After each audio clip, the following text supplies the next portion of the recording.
আলহামদুলিল্লাহ রাব্বিল আলামিন ওয়াসসালাতু ওয়াসসালামু আলা নবিয়িনা মুহাম্মদ ওয়া আলা আলিহি ওয়া সাহবিহি আজমাইন। আজকে আমরা তাফসীর শুরু করছি সূরা আজ-জুমারের 54 নম্বর আয়াত থেকে 54 আয়াত থেকে। আল্লাহ রাব্বুল আলামিন আমাদেরকে ইরশাদ করছেন, ডেকে বলছেন, ওয়া আনিবু ইলা রাব্বিকুম, তোমরা তওবা করো, ফেরত আসো তোমাদের রবের কাছে। তোমরা দূরে চলে গেছো আল্লাহর কাছ থেকে, গুনার কারণে আল্লাহ থেকে অনেক দূরে চলে গেলে আসো, তোমরা তওবা করে আল্লাহর কাছে আসো। ওয়া আসলিমু লাহু, এসে আল্লাহর কাছে পরিপূর্ণভাবে আত্মসমর্পণ করো। আসলিমু ইসলাম থেকে, ইসলাম শব্দের অর্থ, শাব্দিক অর্থ আত্মসমর্পণ করা। তা আত্মসমর্পণ কথাটা আমরা অনেক শুনছি যে ইসলাম মানে আত্মসমর্পণ, ইসলাম মানে আত্মসমর্পণ।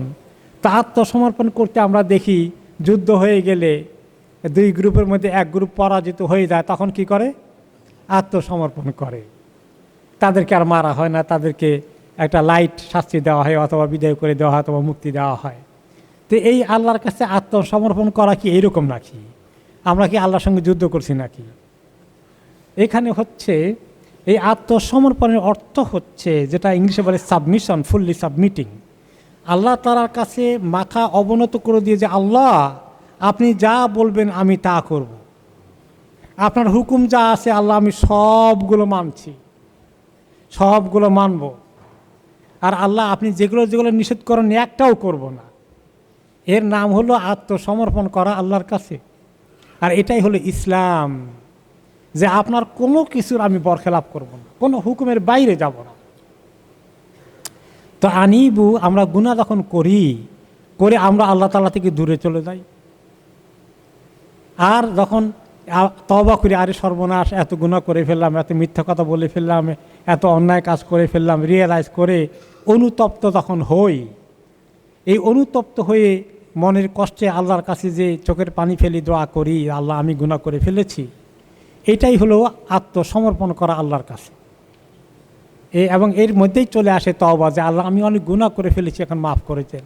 আমি আমার অতীত জিন্দগিতে জওয়ান অবস্থায় কত উল্টোপাল্টা করেছি আল্লাহ, এগুলো মনে করি এখন আমি ডেইলি আত্মসমর্পণ করি, ডেইলি তওবা করি, ডেইলি আমার ইসলামকে নবায়ন করি।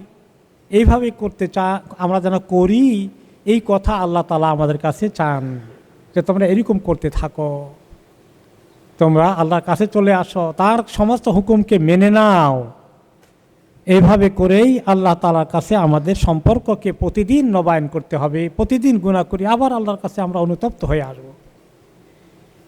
ও আসলিমু লাহু, তার জন্য সব কিছু মেনে নাও, একেবারে সোজা হয়ে আমল করো, বরখেলাপ করো না, একদম ভালো ইসলাম তোমাদের জীবনের মধ্যে ধারণ করো।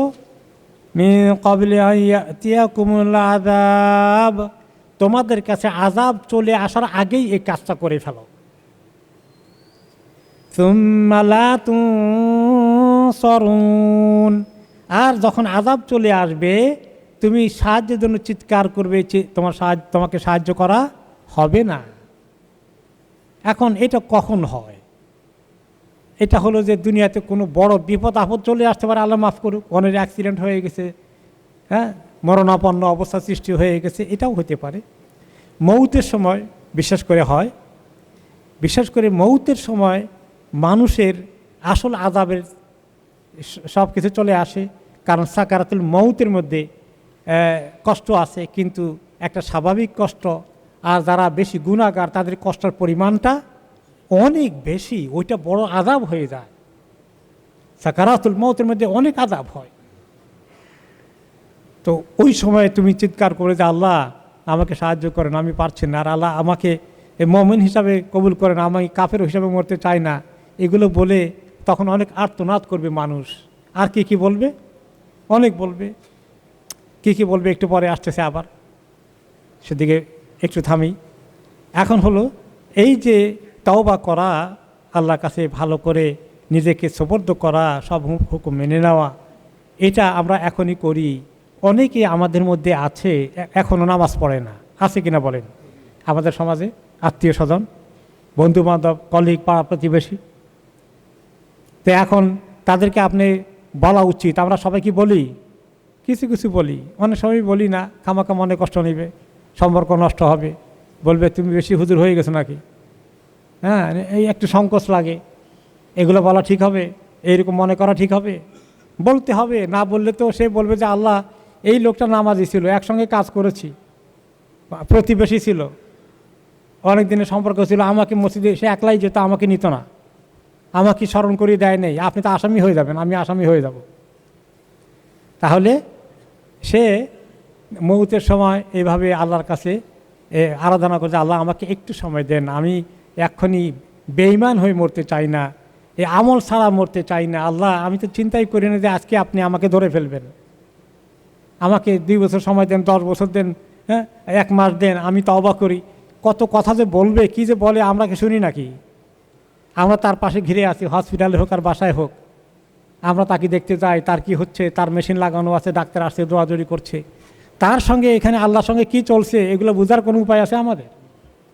তিনি তো অন্য জগতে আছে সাকারাতের অবস্থায়, তার আল্লাহর সঙ্গে তখন কথাবার্তা হচ্ছে, এগুলো সে কত আল্লাহর কাছে আকুতি কাকুতি মিনতি করছে। তো এই সময় আসার আগে তুমি আমার কাছে সাহায্য চাইবে, তোমাকে অবকাশ দেওয়ার জন্য, সময় দেওয়ার জন্য, আমি আর সাহায্য করবো না, কিন্তু তখন তুমি ওই অবস্থা আসার আগে এখন থেকে তুমি এখনই তৈরি হয়ে যাও, আজকেই তৈরি হয়ে যাও। আর এই যে এত গুনাহ করেছ, এখন তুমি তোমার নেক আমল অনেক বাড়িয়ে দাও। ওয়াত্তাবিউ আহসানা মা উনজিলা ইলাইকুম মির রাব্বিকুম, আর শুরু করে দাও অনুসরণ করা, পালন করো এত সুন্দর যে জিনিস তোমাদের কাছে নাজিল করা হয়েছে তোমাদের রবের কাছ থেকে। আমাদের রব কোন সুন্দর জিনিস আমাদের কাছে নাজিল করেছেন? এই কোরআন, তার ব্যাখ্যা হাদিস। এই কোরআনের কাছে আসো। তো কোরআনের কাছে তো আসেও না সবাই, আপনারা মাশাআল্লাহ যারা আসছেন নিয়মিত, আল্লাহ তাআলা আশাকে কবুল করুন। কোরআন কি বলে এই কথাগুলো যারা বসে না, শুনে না, তারা কি জানতে পারবে আল্লাহ কি কথা বলবেন মৌতের সময় আপনার সঙ্গে আমার সঙ্গে? এই কথা বলা হচ্ছে এখানে। এই কথা বলা এবং এই কথাটা শোনা কত জরুরি জিনিস। যারা কোনো দিন শুনবে না তারা কি আসল কল্যাণ পেতে পারে? অবশ্যই মিস করবে। তাহলে তোমরা অনুসরণ করো কোরআন যেটা নাজিল করা হয়েছে তোমাদের কাছে, এখানে যে সমস্ত হুকুম আহকাম দেওয়া হয়েছে এগুলাকে মনোযোগ দিয়ে শুনো আর আমল করো।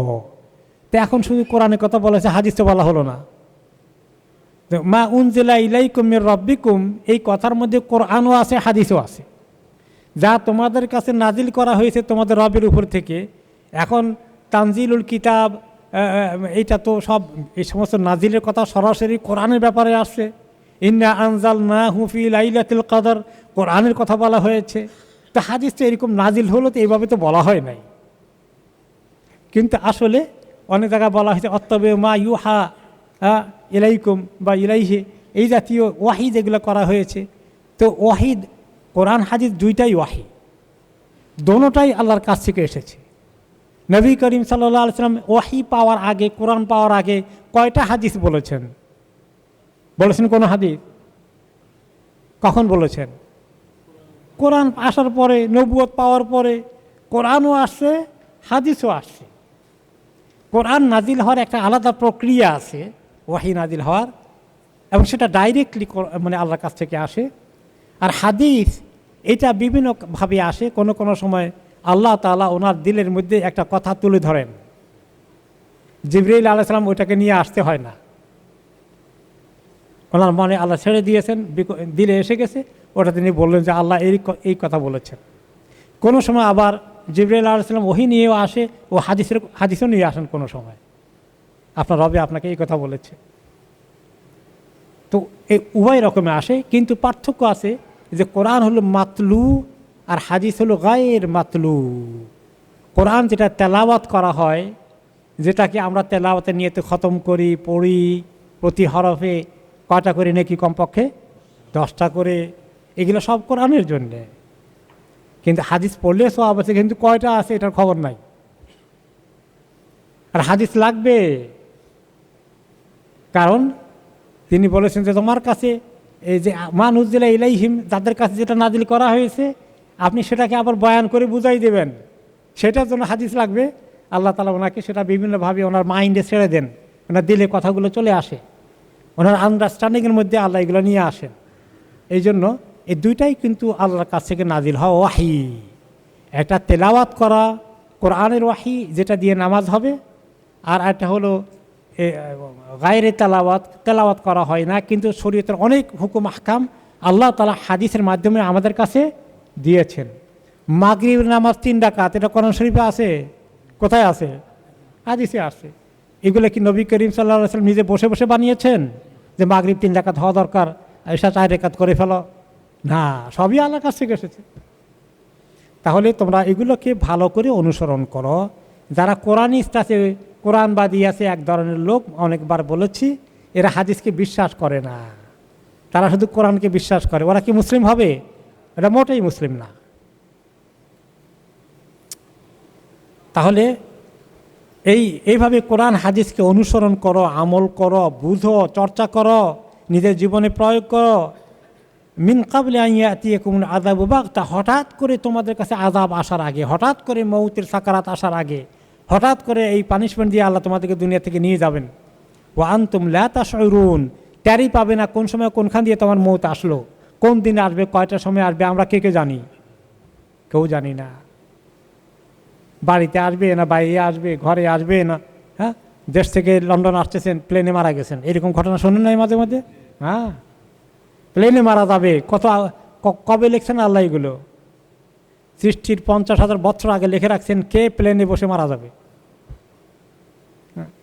তো এই যে হঠাৎ করে যে কোনো সময় আসবে, এটা আমাদের কারো প্ল্যান নেওয়ার সুযোগ নাই যে আল্লাহ এমনভাবে মৌতটা যেন হয়ে যায়, আমি যেখানে আছি সবাই আমার পাশে আছে, সুন্দর মতো বাড়িতে আছে, একদম সবাই হাজির আছে। আল্লাহ তাআলা চাইলে করতে পারেন, আল্লাহ যেন আমাদেরকে একটা সুন্দর মৌত দান করেন, যে মৌতের কারণে আল্লাহর সন্তুষ্টি আমাদের উপরে নাজিল হয়ে যাবে। কিন্তু কখন কোথায় হবে, রাস্তাঘাটে চলা অবস্থায় হয়ে যেতে পারে, গাড়িতে হতে পারে, বাড়িতে হতে পারে, প্লেনে হতে পারে, সফরে হতে পারে, কোনো ঠিক ঠিকানা নাই। হঠাৎ করে চলে আসতে পারে। বাগতা অর্থাৎ যে কোনো সময় হঠাৎ করে হয়ে যায়, কোনো প্রস্তুতি নাই, অপ্রস্তুত অবস্থায় পট করে ঘটে গেল, এটাকে আরবিতে বাগতা, উইদাউট এনি নোটিস চলে আসতে পারে। ওয়া আনতুম লা তাশউরুন, তুমি টেরই পাবে না কীভাবে হঠাৎ করে চলে আসলো। তার আগেই রেডি হয়ে যাও, রেডি হয়ে যাও। আমাদের অনেকেরই ধারণা আছে যে এখনও পর্যন্ত এত ভালো আমল করতে পারলাম না, দুনিয়ার ঝামেলা একে আমল করার সময়ই পাই না, একটু সময় আল্লাহ দিলে রিটায়ার করে তারপরে আপনার একটু ফ্রি হয়ে গেলে, পোলাপান চাকরি বাকরি সংসারের দায়িত্ব নিলে আমরা একটু মনোযোগী এমন ইবাদত করব, আল্লাহর কাছে রাত দিন ইবাদত করবো, এরকম চিন্তায় থাকি, তাই না? যে এখন দুনিয়ার অনেক ধান্দার মধ্যে দোয়াদুরি করা লাগে, সময় পাই না। তা আসলে সময় যে কে পাবো কোনো গ্যারান্টি আছে? তাহলে আজকের দিনটাই যেন মনে করতে হয় যে আমার জীবনের শেষ দিন হতে পারে, শেষ দিন হতে পারে। কালকে নি ভূমিকম্প হলো, কয়জন মারা গেছেন? বেশ কয়েকজন মারা গেছে। তো তারা কি মারা যাওয়ার 10 মিনিট আগে চিন্তা করতে পেরেছিলেন? হ্যাঁ, সুবহানাল্লাহ। এই যে ভূমিকম্প আসলো, এই ভূমিকম্প কেন আসে, কিভাবে আসে? আল্লাহ তাআলা বলছেন যে মানুষের যাহারাল ফাসাদু ফিল বাররি ওয়াল বাহরি বিমা কাসাবাত আইদিন নাস লিইযীকাহুম বা'দাল্লাযী আমিলু লাআল্লাহুম ইয়ারজিউন। দুনিয়াতে ভূমিকম্প, প্রাকৃতিক দুর্যোগ, যত রকমের মহাপ্লাবন, বন্যা, মহামারী, হঠাৎ করে বিশাল বিপদ এসে দুনিয়া তছনছ করে দেয়। এই যে কয়েক বছর আগে কি আসলো, কোভিড আসলো, যে এই যে বিরাট বিরাট দুর্যোগগুলো আসে, বিপদগুলো আসে, তুফান আসে, মহাপ্লাবন আসে, ভূমিকম্প আসে, এইগুলো কেন আসে?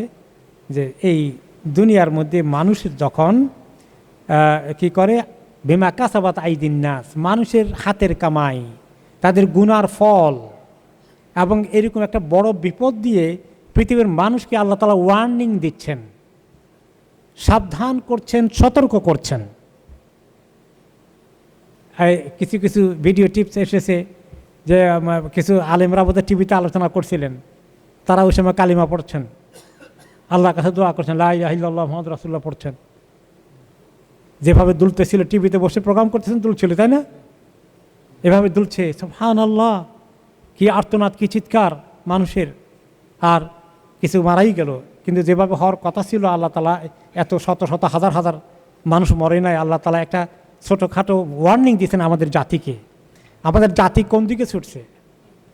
এই যে দুনিয়ার ধান্দা লুটতরাজ থেকে শুরু করে মানুষ কিভাবে খালি পয়সা টাকা পয়সা জোগাড় করবে, কারটাকে দখল করবে, কারকে ঠকাবে, ব্যবসা করতে আসলে বেচা কিনা করতে আসলে সকল জায়গায় লেনদেনে খালি ঠকাঠকি, শুধু ঠকাঠকি, শুধু ঠকাঠকি, খালি কিভাবে নিজের পকেটে ঢুকাবে, কিভাবে দখল করবে, এই যে চিন্তা, এগুলো যেন আল্লাহ তাআলা বলছেন লিইউযিক আহমবাদাল্লাহ দিয়ে আমেলু, তারা যে বদ আমল করে গুনার মধ্যে ডুবে আছে, এগুলার কিছু মজা দেখাতে চান, দেখো আর একটু বাড়াই দেই রেক্টার স্কেলে, আর যদি 1 বা 2 বাড়তো তাহলে কত লক্ষ কোটি মানুষ মরত।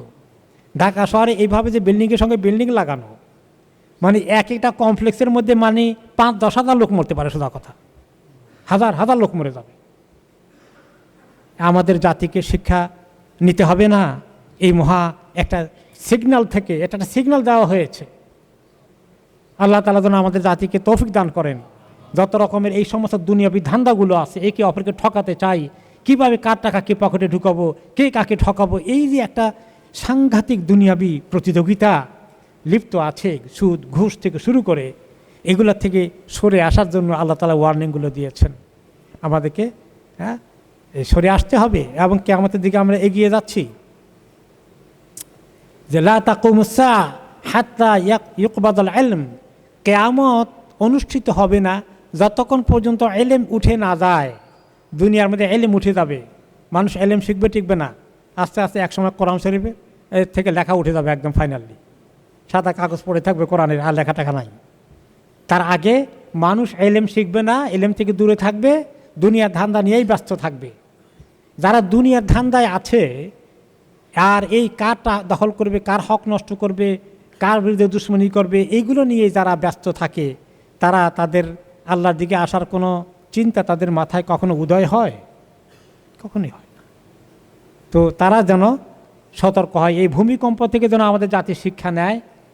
এই যে যদি একটু 1-2 রেক্টর ইয়েতে রেকর্ডে আল্লাহ বাড়িয়ে দিতেন, তাহলে আমরা কিন্তু সব শেষ হয়ে যেতাম।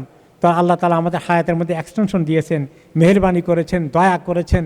আমরা এখন সবাই নামাজ ধরে ফেলি, আমরা মিথ্যা কথা বন্ধ করি, আমরা চুরি ডাকাতি বন্ধ করি, আমরা ঠকাঠকি বন্ধ করি, কার জমিকে দখল করব, এই সমস্ত কিছু ছেড়ে দেই। এইগুলোর জন্য আমাদের জাতিকে আল্লাহ তাআলা তৌফিক দান করেন।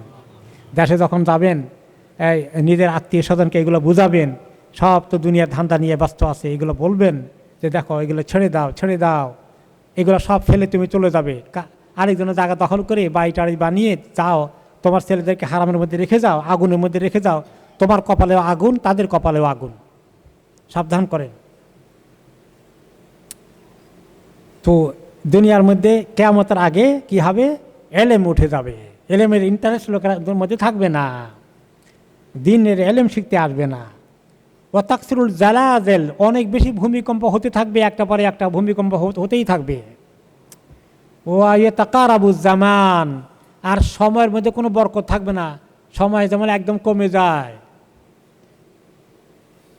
ইয়াউমুন কাসানা, তারপরে মানে সেটা আরেক হাদিস দাজ্জালের সময়, যে মানে সময়ের মধ্যে বরকত নয়। এখন আমরা সবাই কমপ্লেন করি, ইস আজকের সময়টা কেমনে চলে গেলো, বেশি কিছু করতে পারলাম না, একটু আনপ্রোডাক্টিভ মনে হলো যেন।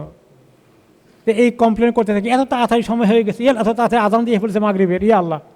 আমাদের এরকম সময়ের বরকত উঠে যায়। এই জন্য যে ব্যক্তি এই সময়ের ইউজ করার ব্যাপারে সচেতন থাকবে, তাকে আল্লাহ তৌফিক দিবেন, সে আফসোস করবে না।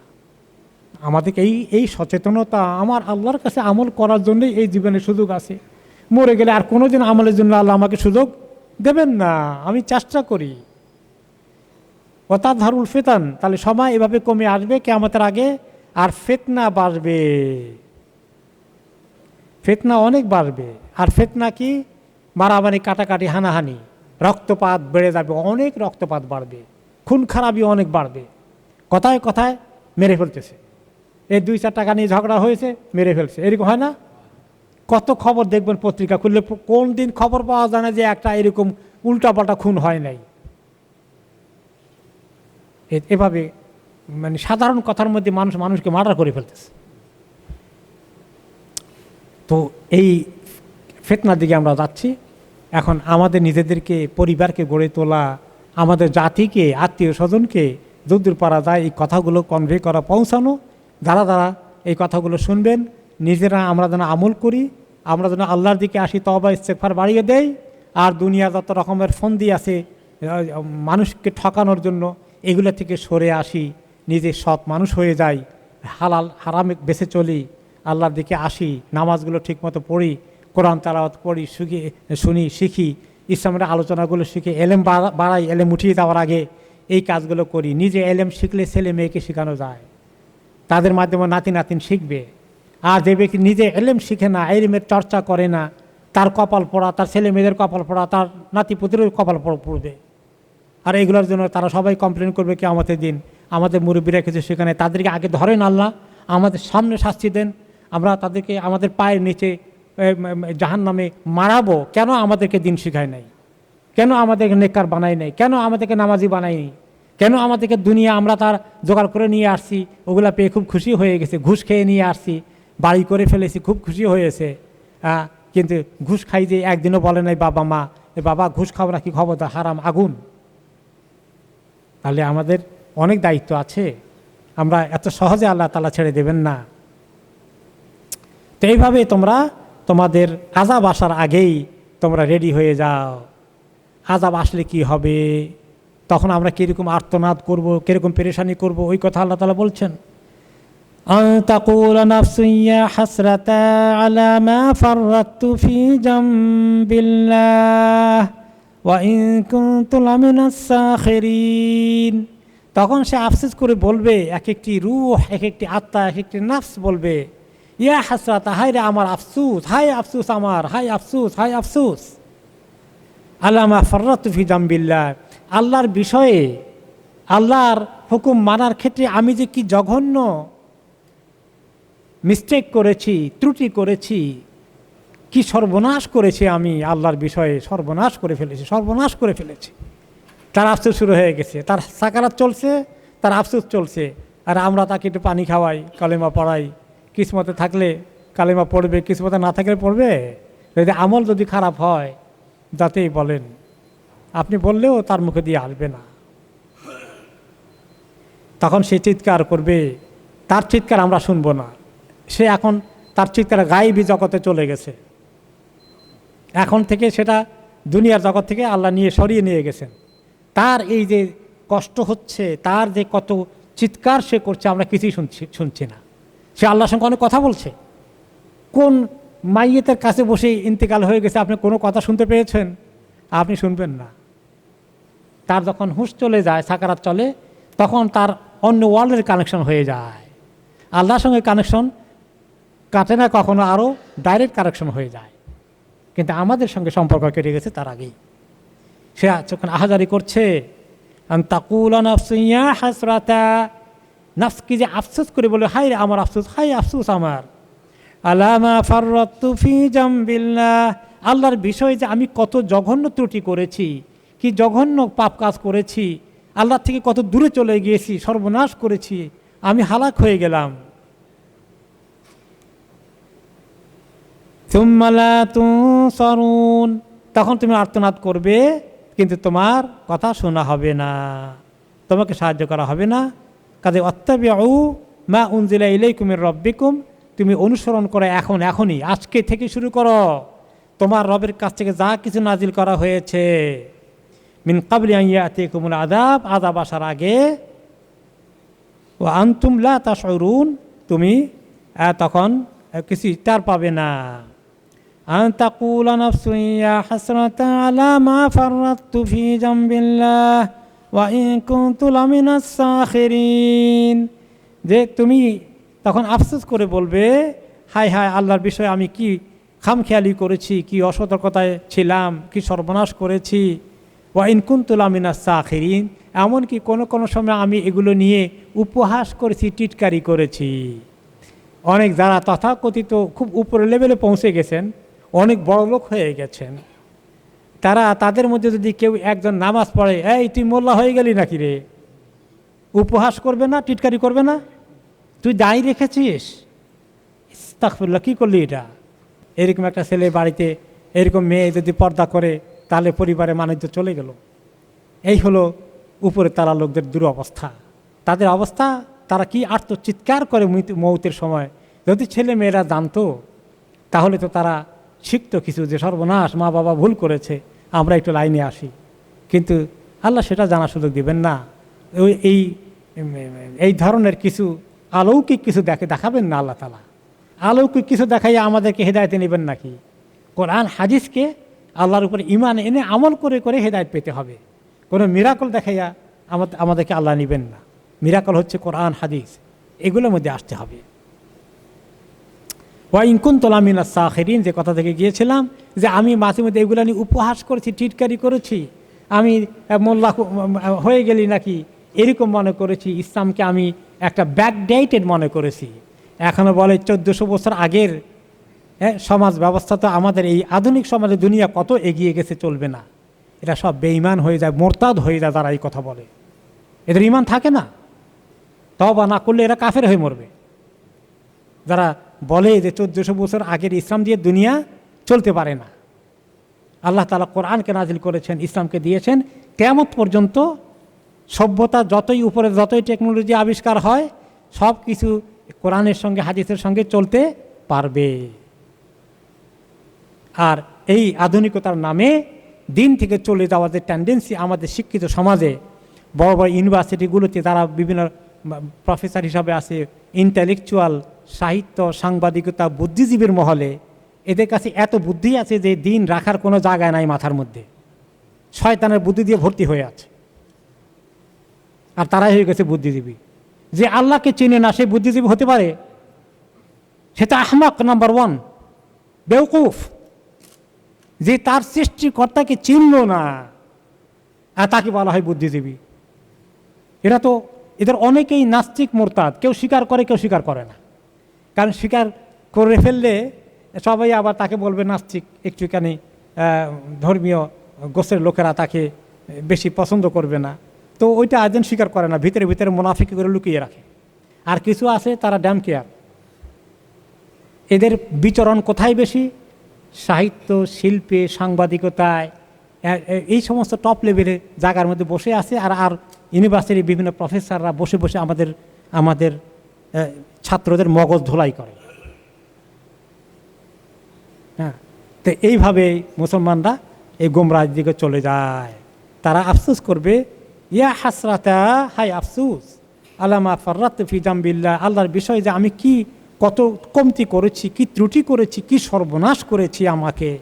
ওয়া ইন কুনতু লামিনাস সাখিরিন, আমি কোনো সময় এগুলো নিয়ে কি করেছি, আমি ক্রিটিসাইজ করেছি, আমি এগুলো নিয়ে তুচ্ছ তাচ্ছিল্যের সাথে কথা বলেছি, এগুলোকে নিয়ে উপহাস করেছি, আমি এগুলো নিয়ে মস্করি করেছি, বলেছি যে তোমরা এই পুরনো এত 1400 বছর আগের জিনিস নিয়ে টানাটানি করে আমরা কত মডার্ন হয়ে গিয়েছি। আও তাকুল আন্নাল্লাহ লাউ আন্নাল্লাহ হাদানি লাকুনতু মিনাল মুত্তাকিন, অথবা হে নাফস তুমি তখন বলবে মৃত্যুর সময়, আহারে আল্লাহ যদি আমাকে হেদায়েত দিতেন তাহলে আমি অবশ্যই মুত্তাকিদের অন্তর্ভুক্ত হয়ে যেতাম। আহারে আল্লাহ আমার হেদায়েত দিল না, তুমি আফসোস করতে করতে মরবা। তা আল্লাহ কাকে কাকে ডেকে হেদায়েত দিবেন? আমরা আল্লাহর কাছে যেতে হবে। তুমি আমার দিকে আসলে আমি তোমার কাছে যাব। নবী করিম সাল্লাল্লাহু আলাইহি ওয়াসাল্লাম কি বলেছেন? যেই ব্যক্তি এক বিগত আল্লাহর দিকে যায়, আল্লাহ কদ্দুর যান, এক হাত এগিয়ে ডাবল স্পিডে তাকে উদ্ধার করতে যান। যে এক হাত যায়, আল্লাহ 2 হাত এগিয়ে গিয়ে আল্লাহ তাকে টেনে নিয়ে আসেন। আপনাকে আমাকে উদ্যোগ নিতে হবে দিনের কাছে আসার জন্যে, আমাকে সিদ্ধান্ত নিতে হবে। আমাদের অনেকেরই আফসোস, আহারে আমি এত মুত্তাকি লেভেলে এখনও পৌঁছতে পারলাম না, তাই না? আমাদের সবার আফসোস এটা। আফসোস করলে হবে না, আমি চেষ্টা করতে হবে যে আল্লাহ আমি আরেকটু আগাই, গত বছর থেকে যেন আমার আমলটা এই বছর আরেকটু বাড়ে, এই বছর থেকে আল্লাহ হায়াত রাখলে আগামী বছর যেন আরেকটু বাড়ে। এই যদি বাড়তে থাকি তাহলে একটা শুভ লক্ষণ, আমি একটা ভালো লাইনে আসি। আর যদি স্ট্যাগনেট হয়ে থাকে আর মোটেই বাড়ে না, পারলে বরঞ্চ কিছু কমে, তাহলে তো অবস্থা খারাপ। চেষ্টা করতে হবে আমাদের সবাইকে কীভাবে আল্লাহর কাছে এগোতে পারি, কীভাবে একটু নফল নামাজ পড়তে পারি, কীভাবে উইন্টার আসছে শীতের দিনে ওই সোমবারে বৃহস্পতিবারে মাসে মাঝখানে 3 দিনে রোজাগুলো রাখতে পারি, একটু তাহাজ্জুদের জন্য উঠতে পারি, একটু চেষ্টা করি, আল্লাহ আমাদেরকে তৌফিক দান করুন। আও তাকুল আন্নাল্লাহা হাদানি লাকুনতু মিনাল মুত্তাকিন, হয়তো আফসোস করে বলবে মৃত্যুর সময়, যদি আল্লাহ আমাকে হেদায়েত দিতেন, হারে আমি তো মুত্তাকি হয়ে যেতে পারতাম, কিন্তু আমি মিস করে ফেললাম। আও তাকুল হিনা তারাল আযাব লাউ আন্না লি কাররাতান ফাকুনা মিনাল মুহসিনিন, অথবা কোনো নাফস যদি বলে, আহারে আমি যদি এমন হতো, যখন আযাব দেখলে বলবে লাউ আন্না লি কাররাতান, হায় রে আমাকে যদি আল্লাহ তাআলা আরেকবার পৃথিবীতে পাঠাতেন, আরেকটু চান্স দিতেন, যে আবার যাও এবার এই যাত্রায় ফেল করেছ, আবার পাঠাই, এখন রেডি হয়ে আসো। আহারে আল্লাহ যদি এরকম আমাকে দিতেন, ফাকুনা মিনাল মুহসিনিন, তাহলে অবশ্যই আমি অনেক নেককার হয়ে আসতাম। আল্লাহ আমাকে আরেকটি বার দুনিয়াতে দেন না আল্লাহ, অথবা আমার হায়াতকে একটু এক্সটেনশন করে দেন আল্লাহ, এই মুহূর্তে না নিয়ে আমাকে সুযোগ দেন, হ্যাঁ আমি মুহসিন হয়ে আসবো, নেককার হয়ে আসবো। মুত্তাকির লেভেল অনেক হাই, তার সে একটু নিচের লেভেলেও হলেও মুহসিন হয়ে অন্তত আসি, আল্লাহ আমাকে সুযোগ দেন আল্লাহ আর একটু। এসব কিছু আল্লাহর কাছে সে বলবে, আল্লাহর সঙ্গে তার কথাবার্তা হচ্ছে। আমরা কার কথাবার্তা শুনলাম কোন দিন? কারোটাই শুনি নাই, কিন্তু কথা হচ্ছে। তো আল্লাহ তাআলাও এখন তাকে বলেন, সে যখন এরকম আরজি পেশ করে, আরাধনা করে, দরখাস্ত দেয়, তার মোকাবেলা আল্লাহ তাআলা কি বলেন সে কথা আল্লাহ পরের আয়াতে বলেছেন, বালা কদ জাআতকা আয়াতি ফাকাযযাবতা বিহা ওয়াস্তাকবারতা ওয়া কুনতা মিনাল কাফিরিন, না বরং তোমার কাছে তো আমার আয়াত এসেছিল, তুমি কোরআনের খবর পেয়েছিলে, কিন্তু ফাকাযযাবতা বিহা, তুমি এগুলোকে বিশ্বাস করোনি, এগুলোকে গুরুত্ব দাওনি, পাত্তাই দাওনি। ওয়াস্তাকবারতা, অহংকার করেছ, তোমার বড়লোকি দেখিয়েছ, তুমি অনেক বুদ্ধিজীবী হয়ে গেছো। এই সমস্ত 1400 বছর পুরোনো জিনিস তোমার দেখার মতো কোনো জিনিস না। তুমি অনেক বড় বিজ্ঞানী, সায়েন্টিস্ট, আধুনিক জ্ঞানী, তুমি ইউরোপে আমেরিকাতে ডিগ্রি করে উল্টাই ফেলিয়েছ, হ্যাঁ তোমার অনেক লেভেলে পৌঁছে গিয়েছ। হ্যাঁ ওয়াস্তাকবারতা, তাকাব্বুর, অহংকার করেছ। আপনি যদি এই সমস্ত এই লেভেলের লোকদের সঙ্গে মিশেন, বলেন তো তাদের অধিকাংশের মধ্যে অহংকার পাওয়া যায় কিনা? আপনি কি জানেন? আপনি সাধারণ মানুষ, সে কত উপরে উঠে গেছে, তাকাব্বুর অটোমেটিক্যালি চলে আসে। ওয়া কুনতা মিনাল কাফিরিন, আর এই অহংকার করতে করতে তুমি আল্লাহকে বিশ্বাস করলেই না, আল্লাহর হুকুম মানলেই না, তুমি কাফিরি হয়ে গেলে, কাফিরি রয়ে গেলে। তুমি এরকম যদি করো তাহলে কি হবে? তোমার জন্যে আল্লাহ তাআলার কি ফয়সালা হবে? তো আল্লাহ তাআলা তখন বলেন, ওয়ায়াউমাল কিয়ামাতি তারাল্লাযীনা কাযাবু আলাল্লাহি ওয়ুজুহুহুম মুসওয়াদ্দাহ আলাইসা ফী জাহান্নামা মাসওয়াল লিল মুতাকাব্বিরিন। হে নবী, কিয়ামতের দিন আপনি দেখতে পাবেন যারা আল্লাহর ব্যাপারে মিথ্যা কথা বলতো, আল্লাহকে মানত না, অস্বীকার করত, এই সমস্ত নাস্তিকতাবাদী লোকগুলো, কাফেরগুলো, মুশরিকগুলো, উজুহুহুম মুসওয়াদ্দা, তাদের চেহারা একদম কালো কুৎসিত হয়ে আছে, ফিজিক্যালি কালো কুৎসিত হয়ে আছে। দুশ্চিন্তা, আসামি ধরা পড়ে আল্লাহর কাছে তার চেহারার মধ্যে যে কি কঠিন ছাপ পড়ে গেছে, আপনি যদি দেখতেন সেটাকে আমাদের দিন। আলাইসা ফী জাহান্নামা মাসওয়াল লিল মুতাকাব্বিরিন, জাহান্নামী কি মুতাকাব্বিরদের জন্য, অহংকারীদের জন্য জাহান্নামী কি সবচেয়ে উত্তম ঠিকানা নয়? জাহান্নামী কি তাদের জন্য উচিত ঠিকানা নয়? তাদের ঠিকানা হওয়া উচিত নয় কি? তাহলে তাকাব্বর, অহংকার থাকলে, গর্ব থাকলে তার ঠিকানা কোথায় ঠিক করা আছে? জাহান্নাম। আল্লাহ মাফ করুন, আমাদের কারো মধ্যে যেন আল্লাহ তাআলা এই অহংকারের মতন কোনো খারাপ জিনিস না রাখেন। আল্লাহর কাছে আমরা তওবা করি, ইস্তেগফার করি। এই যে জাহান্নামে থাকবে যারা বেশি অহংকার, যার যত বেশি অহংকার সে তত বেশি কড়া শাস্তি পাবে, বড় আসামি হয়ে। এবং একটি হাদিসে এসেছে যে ইন্নাল মুতাকাব্বিরিনা ইউহশারুনা ইয়াউমাল কিয়ামাতি আশবাহুয যুর, যারা বেশি বেশি তাকাব্বুর, অহংকার, গর্ব করত, তাদেরকে হাসরের দিন জার হলো যে ছোট পিপিলিকা, পিঁপড়া। পিঁপড়া কিন্তু বড় আছে, মাঝারি আছে, আবার একদম ছোট আছে। একদম ছোটগুলোকে জার বলে। এইরকম সাইজ হবে ফি সুয়ারিন নাস, মানুষের আকৃতি কিন্তু সাইজ এত ছোট। জাহান্নামের সাইজ আলাদা এত ছোট করে দিবেন, মানুষের পায়ের নিচে ওরা মারিতে হবে, মারানো হবে তাদেরকে। ইয়া আলুহুম কুল্লু শাই মিনাস সিগার, আর যত কিছু ছোটোখাটো জিনিস আছে সবগুলা তাদের উপরে থাকবে, এরা সবার নিচে থাকবে অহংকারীরা। হাতা ইয়াদখুলু সিজনা মিনান নার, আর জাহান্নামের মধ্যে আবার আলাদা অধিক শাস্তির জন্য আরেকটা জেলখানা আছে। জাহান্নামের ভিতরে আবার জেলখানা আছে। ওই জেলখানার জাহান্নামের মধ্যে যারা একটা প্রান্তর আছে, ওই জেলখানার মতো ওটা বানানো। ইউকালুল্লাহ বুলাস, ওই জাহান্নামের ভিতরে ওই জেলখানার নাম হলো বুলাস। এই বুলাস জেলখানায় এই অহংকারীদেরকে রাখা হবে। ওকে, মিনারিল আনিয়ার, মানে সমস্ত আগুনের থেকে এখানকার আগুনের তেজ হবে অনেক আরও বেশি। ওয়াইসকাউনা মিন উসারাতে আহলিন নার তিনাতিল খেবাল, আর তাদেরকে সেখানে পান করানো হবে পানীয় হিসাবে। গলা শুকিয়ে মরে যাচ্ছে আগুনের তেজের কারণে, বাইরে ভিতরে জ্বলে সব মানে কষ্টে আর্তনাদ করবে পানি খাওয়ার জন্য। তখন তাদেরকে পানির যে জুস দেওয়া হবে, বাকি জাহান্নামীরা জ্বলে তাদের শরীর থেকে যে সমস্ত রস বাইর হয়েছে, তাদের পেছনের রাস্তা দিয়ে যেগুলো বের হয়েছে, এই সব কিছু তাদেরকে খেতে দেওয়া হবে। তার মধ্যে খেলেও যদি পিপাসা থামতো তাও না চোখ বন্ধ করে খেয়ে নিত, কিন্তু পিপাসা কি থামবে? কখনোই থামবে না। অহংকারীদেরকে এত বড় শাস্তি দেওয়া হবে। অহংকার মতন খারাপ জিনিস, আল্লাহ আমাদেরকে মাফ করুন। নবী করিম সাল্লাল্লাহু আলাইহি সাল্লাম কেবেরকে, অহংকারকে একটা সংজ্ঞা দিয়েছেন। এই যে অহংকারের দুটো সংজ্ঞা আছে, বা দুটো জিনিস মিলে অহংকার হয়। একটা হলো আল কিবরু ইনকারুল হক ওয়া তাহকিরুন নাস, অথবা বাতারুল হক ওয়া তাহকিরুন নাস।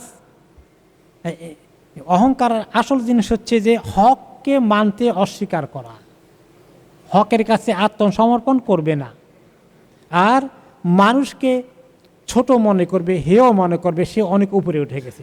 তাহলে দুটো জিনিস, হক জিনিস গ্রহণ করতে পারে না, বাতিলের উপরে থাকে। হক হলো দিন, হক হলো ইসলাম, হক হলো আল্লাহ এবং তার রাসূলের কথা, এগুলো সে সহ্য করতে পারে না, এগুলোকে সবসময় অস্বীকার করে। এগুলোর বিরুদ্ধে যত দুশ্মনী আছে, যত নাটক বানায়, উপন্যাস বানায়, সব কিছুর যত ফিল্ম বানায়, এই টিভির মধ্যে অনেক কিছুর মধ্যে নাফরমানিকে ছড়িয়ে দেওয়া এবং আল্লাহর দিনকে উপহাস করা, এগুলো করা হয় কি না? এরকম করা হয়।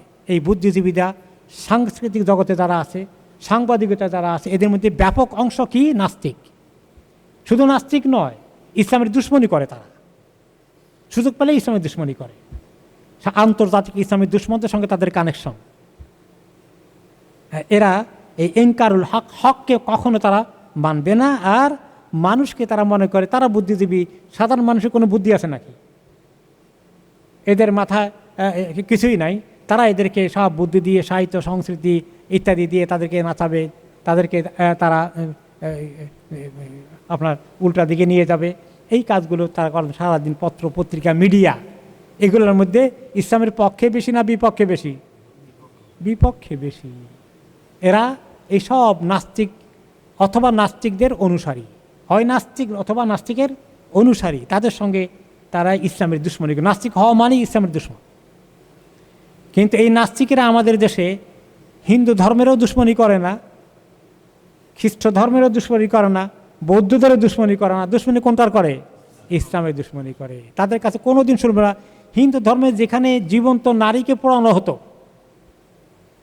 স্বামী মারা গেলে সেই স্ত্রী সতী, স্ত্রী হওয়ার লক্ষণ হলো যে সে স্বামীর আগুন দিয়ে জ্বালায় দিয়ে, কী বলে এটাকে, হ্যাঁ, চিতা, সে চিতার মধ্যে ঝাঁপ দিবে, স্বামীর সঙ্গে সেও মরে যাবে, তাহলে সে হলো সতী নারী। হিন্দু ধর্মে এটার এত ফজিলত। সেই নারী অত্যন্ত সলেহাত হয়ে গেল আর কি, খুব নেককার মহিলা হয়ে গেল। এগুলো তাদের ওখানে প্র্যাকটিস হচ্ছিল, এখনও লুকিয়ে লাকিয়ে হয়। কিন্তু ইংরেজরা গিয়ে শাসন করা অবস্থায় এটাকে কি বলে শব্দটা? সতীদাহ প্রথা। সতীদাহ প্রথাকে ইংরেজরা উচ্ছেদ করেছে যখন আমাদের দেশ শাসন করেছিল। কোনো একটা বুদ্ধিজীবীরা হিন্দুদের এগুলো নিয়ে আলোচনা করে? তাদের যত দুশ্মনী ইসলামের বিরুদ্ধে।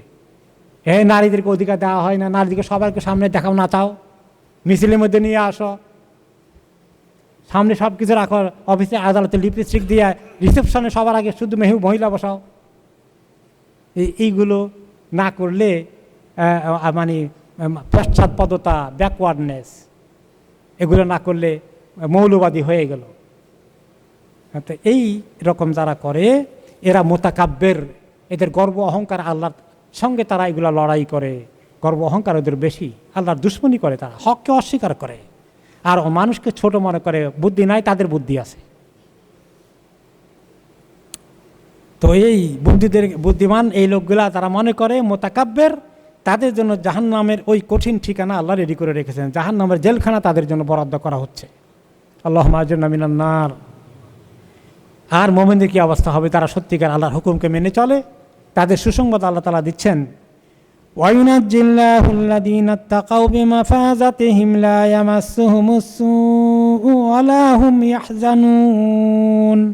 আর আল্লাহ নাজাত দিয়ে দেবেন, মুক্তি দিয়ে দেবেন ওই লোকদেরকে যারা তাকওয়া অর্জন করেছিল এই দুনিয়ার জীবনে, কষ্ট করে করে শরীয়তের ভিতরে থাকা, হালাল হারাম বেছে বেছে চলা।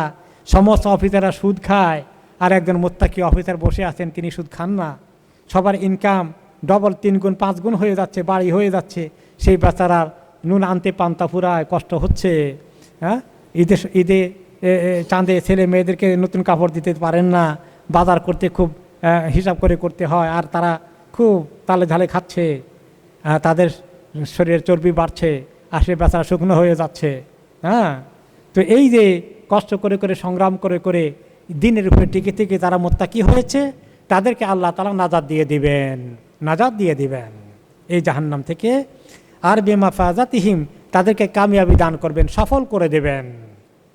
এমন সফল করবেন যে আল্লাহ রাব্বুল আলামিন লা ইয়ামাসসুহুমুস সূ, কোনো ধরনের কষ্ট, সামান্য অসুবিধাও তাদেরকে টাচ করবে না কিয়ামতের দিন। কমপ্লিটলি সেফটি তারা এনজয় করবে, একদম নিরাপদে আল্লাহ তাদেরকে রাখবেন, তাদের জন্য কোনো দুশ্চিন্তার খবর নাই। ওয়ালা হুম ইয়াহজানুন, তাদেরকে একটু দুশ্চিন্তাগ্রস্ত হওয়া লাগবে না, কোনো দুশ্চিন্তার কারণ নাই তাদের জন্যে। এই যে সুসংবাদ দিল মুত্তাকিদেরকে আল্লাহ তাআলা, এই মুত্তাকিরা কত সৌভাগ্যবান, এই সৌভাগ্যের অধিকারী হতে পারা আল্লাহ তাআলা যেন আমাদেরকে সেই তৌফিক দান করেন। আল্লাহুম্মা ইন্না নাসআলুকাল হুদা ওয়াত তুকা ওয়াল আফাফা ওয়াল গিনা। এরপরে আল্লাহ তাআলা নিজের পরিচয় তুলে ধরছেন, আল্লাহকে চেনার জন্য মানুষকে ডেকে বলছেন আল্লাহর সঙ্গে কেমনে তোমরা এত দূরত্ব রাখো, কেমনে আল্লাহর সঙ্গে তোমরা দুশ্মনী করো, কেমনে আল্লাহ তাআলার নাফরমানি করো। আল্লাহু খালিকু কুল্লি শাই ওয়া হুয়া আলা কুল্লি শাইইন ওয়াকিল। কোন আল্লাহর নাফরমানি তোমরা করছো? আল্লাহ হচ্ছেন সকল কিছুর সৃষ্টিকর্তা। তোমাকে, তোমার মা বাবাকে, তোমার ছেলে মেয়েকে, তোমার যত আরাম আয়েশের যে সমস্ত আসবাব দুনিয়াতে আছে, এই সব কিছু সৃষ্টিকর্তা তো আল্লাহ। কুল্লি শাই, খালিকু কুল্লি শাই, সব কিছু তিনিই সৃষ্টি করেছেন। না, এখন তো বিজ্ঞানীরাও কিছু সৃষ্টি করে, তারা রকেট সৃষ্টি করেছে, আবিষ্কার করেছে। তো এটাকে সৃষ্টি বলা হয় না, এটাকে আবিষ্কার বলা হয়। আবিষ্কারের অর্থ কি? যে কোনো জিনিস অরিজিনালি আছে, কিন্তু এটাকে আপনার ইনস্টল করা, এটাকে একটা শেপ দেওয়া, এই বিভিন্ন ওই যে সমস্ত কাঁচামালগুলো আছে, বিভিন্ন যে আপনার অরিজিনাল ম্যাটেরিয়ালগুলো ছড়িয়ে ছিটিয়ে আছে, মাটিতে আছে, মোবাইল ফোন বানা, এগুলোর যে আসল জিনিস মাটির মধ্যে পাওয়া যায়, পাহাড়ের নিচে কোনো এক জায়গায়। তো এগুলো খুঁজে এনে, এগুলো অরিজিনেটর তো আল্লাহ, উপাদানগুলো আল্লাহ সৃষ্টি করে রেখেছেন, ম্যাটেরিয়ালগুলো, কম্পোনেন্টগুলো আছে, এগুলোকে কোথায় এনে কিভাবে কোন শেপে জোড়া দিবা, কিভাবে প্রসেস করবা, এই জ্ঞানটা আল্লাহ তাআলা মানুষের মাথায় দিয়ে দেন। মানুষ চেষ্টা করে সেটা অর্জন করতে পারে। তো এটাই শুধুমাত্র, কিন্তু সৃষ্টিকর্তা আসলে আল্লাহ তাআলা, সৃষ্টিকর্তা কেউ হতে পারে না। ওয়া হুয়া আলা কুল্লি শাইইন ওয়াকিল, তিনি সব কিছুর উপরে তার নিয়ন্ত্রণ রয়েছে, তিনি সব কিছু তার উপরেই সবাই ভরসা করা উচিত।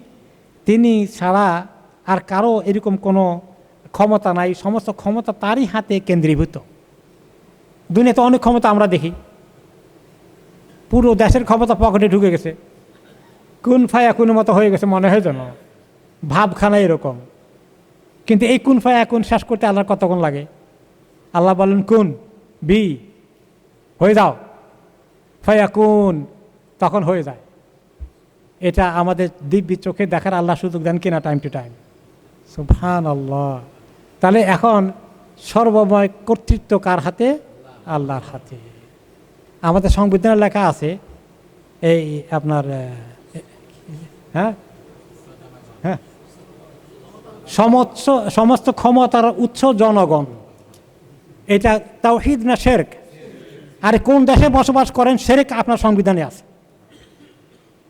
সংবিধানে কি আছে? শিরক আছে। সমস্ত ক্ষমতার উৎস জনগণ। জনগণের কপালে আছে ঘোড়ার ডিম। ক্ষমতার উৎস হলো ওই উপরওয়ালাদের হাতে, আর বিক্রি করে জনগণের হাতে ক্ষমতার উৎস। অরিজিনালি তো এটা আল্লাহর হাতে। যে ক্ষমতা যাদের পকেটে থাকে তাদেরকে আল্লাহ কিভাবে উৎখাত করেন আল্লাহ দেখান। আর ওই মিথ্যা কথা লেখে যে ক্ষমতা উৎস জনগণ, জনগণের কোনো ক্ষমতা নাই, সব ক্ষমতা তাদের নিজেদের হাতে। যারা পলিটিক্স করে, যারা এই সমস্ত দুর্নীতি করে, এই সমস্ত কিছু করেই ধানাই ফানাই করে দেশ চালায়, এরা আসলে ওই মিথ্যা কথা লিখে আসছে সংবিধানের মধ্যে। বলতে পারে যে নির্বাচনের প্রসেসের ভোট দেওয়ার, রাষ্ট্রের দায়িত্বশীল নির্বাচন করার দায়িত্ব হলো জনগণের। এই কথাটা ঠিক আছে, এটাকে রিফ্রেজ করা দরকার। শিরকের কথা লিখে বসে আছে। যারা সংবিধান বানিয়েছে তাদের কোরআন হাদিসের জ্ঞান কদ্দুর ছিল? ঘোড়ার ডিমও না। আর এই জাতি এই সমস্ত লোকদেরকে দায়িত্ব দিয়ে বসে আছে। সেই জাতি আল্লাহর কাছে মুক্তি পাবে কিয়ামতের দিন? কি করে এই সমস্ত লোকজন আসে যারা দেশের সংবিধানের মধ্যে শিরক লিখে বসে থাকে? এই ধরনের লোকদেরকে দেশে দায়িত্ব দেওয়া জায়েজ আছে? কেন আমাদের জাতি এগুলো বুঝি না? কিসের তৌহিদে আমরা শিখলাম? ইমান কি শিখলাম আমরা?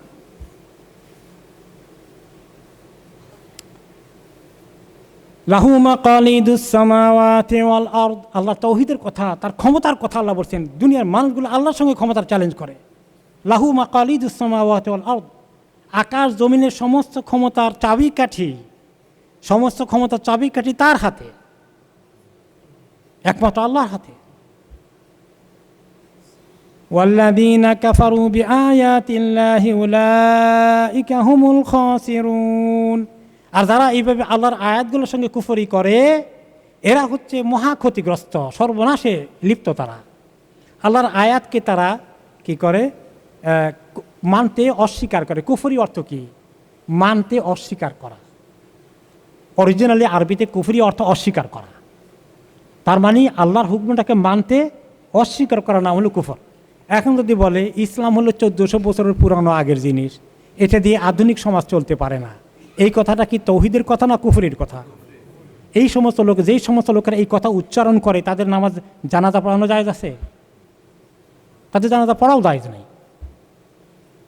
এগুলো মার্ক করে রাখবেন যে কে তৌহিদের কথা বলে আর কে শিরকের কথা বলে। তারা জানাজা শরীক হবেন না, কারণ সে মুসলিম হিসেবে মরতে পারে নাই। সে যদি তওবা করে মরার আগে তাহলে পড়তে পারবেন, আর তওবা না করে মরে গেলে পড়তে পারবেন। আল্লাহর হাতে সমস্ত আকাশ জমিনের ক্ষমতার চাবিকাঠি।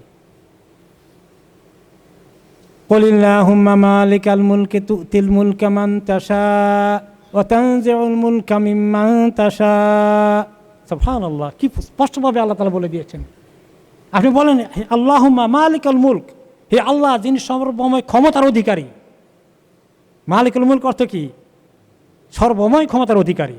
আর এখানে বলা হচ্ছে সর্বময় ক্ষমতার অধিকারী জনগণ, উৎস জনগণ। মালিকাল মুলক তুতিল মুলকা মান তাশা। আপনি দেন যাকে চান ক্ষমতা। যাকে আল্লাহ ক্ষমতা দেন তাকে খুব পছন্দ করেন নাকি? নো, কোনো সময় ক্ষমতা দেন যাকে পছন্দ করেন তাদেরকেও দিতে পারেন, আর যাকে সবচেয়ে ঘৃণা করেন তাকেও দিতে পারেন। দুইটাই পরীক্ষা। তুতিল মুলকা মান তাশা ওয়া তানজিউল মুলকা মিম্মান তাশা, আর একদম ক্ষমতা ছিনিয়ে নেন, আপনি যাকে চান হঠাৎ করে ছিনিয়ে নিয়ে যান, ছিনিয়ে নেন কিনা তিনি। ওয়া তুইজ্জু মান তাশা ওয়া তুযিল্লু মান তাশা, আর যাকে চান আপনি ইজ্জত শান দেন, আর যাকে চান আপনি অপমানিত করে ছাড়েন। ইন্নাকা আলা কুল্লি শাইইন কাদির, সমস্ত ক্ষমতা, কুদরত, ability, power belongs to you, আপনার হাতেই একমাত্র, কারো কাছে কোনো ক্ষমতা নাই, কারো কাছে কোনো ক্ষমতা নাই। একই ডিকশনারি খুলে বাড়ি করতে হবে? দুনিয়ার ডিকশনারি আমাদেরকে বলে দেয় না যে ক্ষমতা কিভাবে চলে যায়, সমস্ত ক্ষমতা আল্লাহ কীভাবে ছিনিয়ে নেন। কোনো মানুষ চিন্তা করতে পারে? কোন মানুষ কল্পনাও করতে পারে না। আমার আল্লাহ সেই কুদরতের ব্যবস্থা আমাদেরকে দেখিয়ে দেন। হাসবুনাল্লাহু ওয়া নি'মাল ওয়াকিল।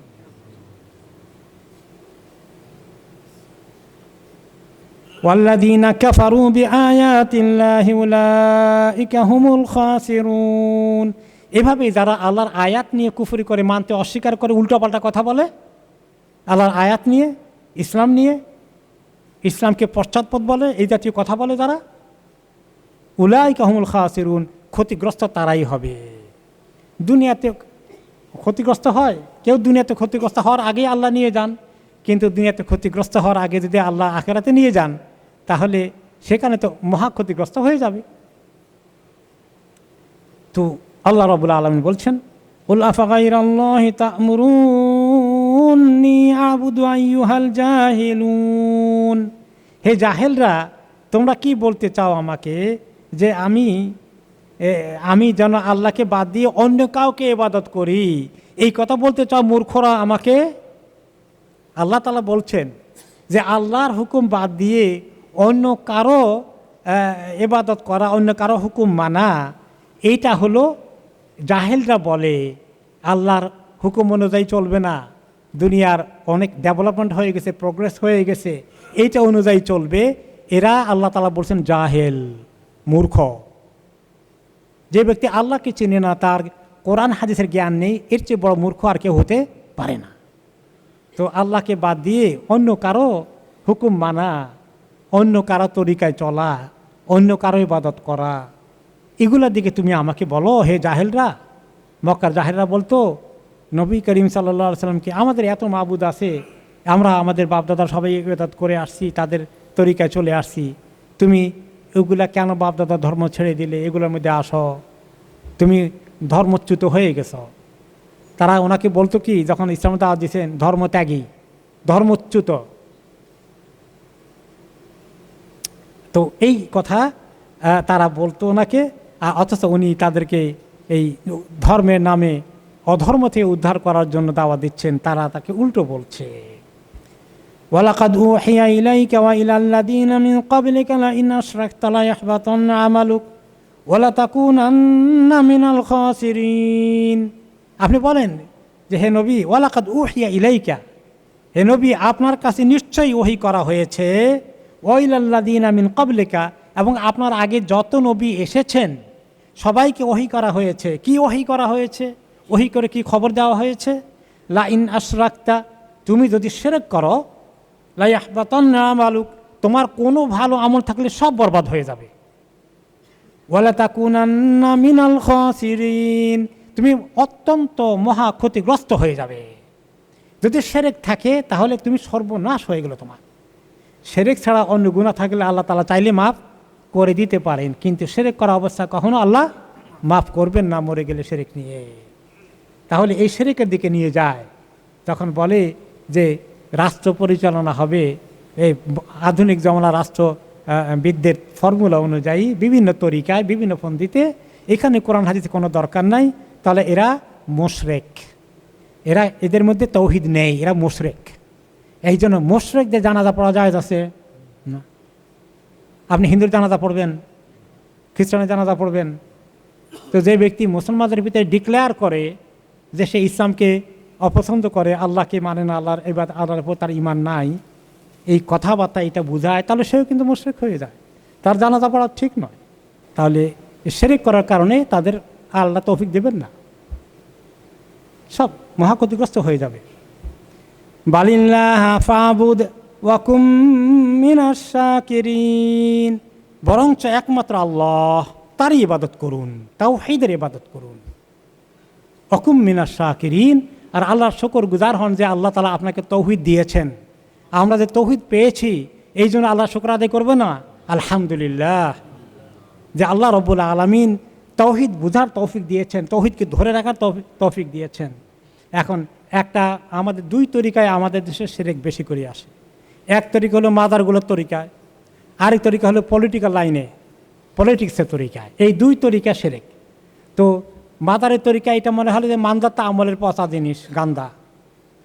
আর যেটা এই পলিটিক্সের মাধ্যমে আসে সেটাকে মনে হয় অনেক একদম খুব চৌকস, ফ্রেশ, খুব শাইনিং মনে হয়। সেটা যেন দুনিয়ার সমস্ত মিডিয়াগুলো ওগুলোর পক্ষে গান গায়। আর তার মোকাবেলায় ইসলামকে ব্যাকডেটেড করে রাখে 1400 বছর আগের জিন্দেগি, এগুলা টেনে নিয়ে আসা হচ্ছে। ইসলাম তো পৃথিবী যত অগ্রগতি অর্জন করবে, যত উন্নতির চরম শিখরে পৌঁছবে, ইসলাম সেখানেও ইসলামের সঙ্গে অ্যাডজাস্ট করে চলার মতো ব্যবস্থা আল্লাহ রেখেছেন। সভ্য, ভদ্র, শিক্ষিত, পণ্ডিত, চিন্তাবিদ হতে গেলে ইসলামকে ছেড়ে দিতে হবে। এগুলো সমস্ত শয়তানের রাস্তা, এগুলো হচ্ছে পশ্চাৎপদতা। তৌহিদকে চিনতে পারা সেই আসল এডুকেটেড, বাকিরা সব মূর্খ। একটু আগে আল্লাহ বললেন না, আইয়ুহাল জাহিলুন, এই জাহেলের দল, যারা শিরকের মধ্যে আছে, যারা তৌহিদ চিনে না, সব জাহেল। জাহেল অর্থ কি? জাহেলে বাংলা তর্জমা কি বলেন? মূর্খ। কিসে শিক্ষিত তারা মূর্খ। তাহলে আসল শিক্ষা কোরআন হাদিসের। আর এই কোরআন হাদিসের কথা দেখলে গায়ে জ্বালা। স্কুল সিলেবাসের মধ্যে কোরআন হাদিসে যা কিছু ছিল সব উঠাই দিয়ে দেয় কত কত বছরে কী করা হয়েছে। আর সব জায়গায় এই উল্টাপাল্টা শিরক ঢুকানো হয়েছে। এই কবে থেকে কখন যে আল্লাহ আমাদের দেশকে এই সমস্ত এই জঞ্জাল শিরক থেকে মুক্ত করবেন, তৌহিদের এই সমাজ আল্লাহ দিবেন, সেই দোয়া আমরা করি, আল্লাহর কাছে সাহায্য চাই। আল্লাহ যেন কবুল করেন। আজকে এখানে শেষ করছি।